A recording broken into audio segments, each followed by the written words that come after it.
if we have a bottle of water, okay? Let's say this bottle of water is half full, half empty. Okay, I'm saying this is half full. You're saying this is half empty. Who's right? We're both right. We can sit and argue about it all day long. We're both right. But I am choosing to, yes, so I'm choosing to focus on what's there. You're choosing not to focus. You're choosing to focus on what's not there. Okay, and this is what happens with a lot of people. I sit with them. I ask them, what do you want? I don't want to fail. Okay, what do you want? I don't want to gain weight. I tell them, don't think of a blue tree. Don't think of a blue tree. What are you thinking about? First, second. You're thinking about a blue tree? So you can change.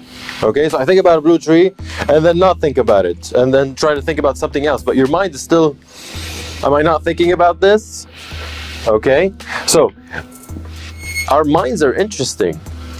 They do not process the word don't. And they focus on the word after it.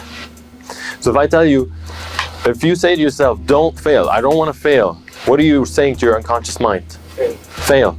I don't want to gain weight. Gain weight. It's good to know what you don't want so that you do focus on what you want.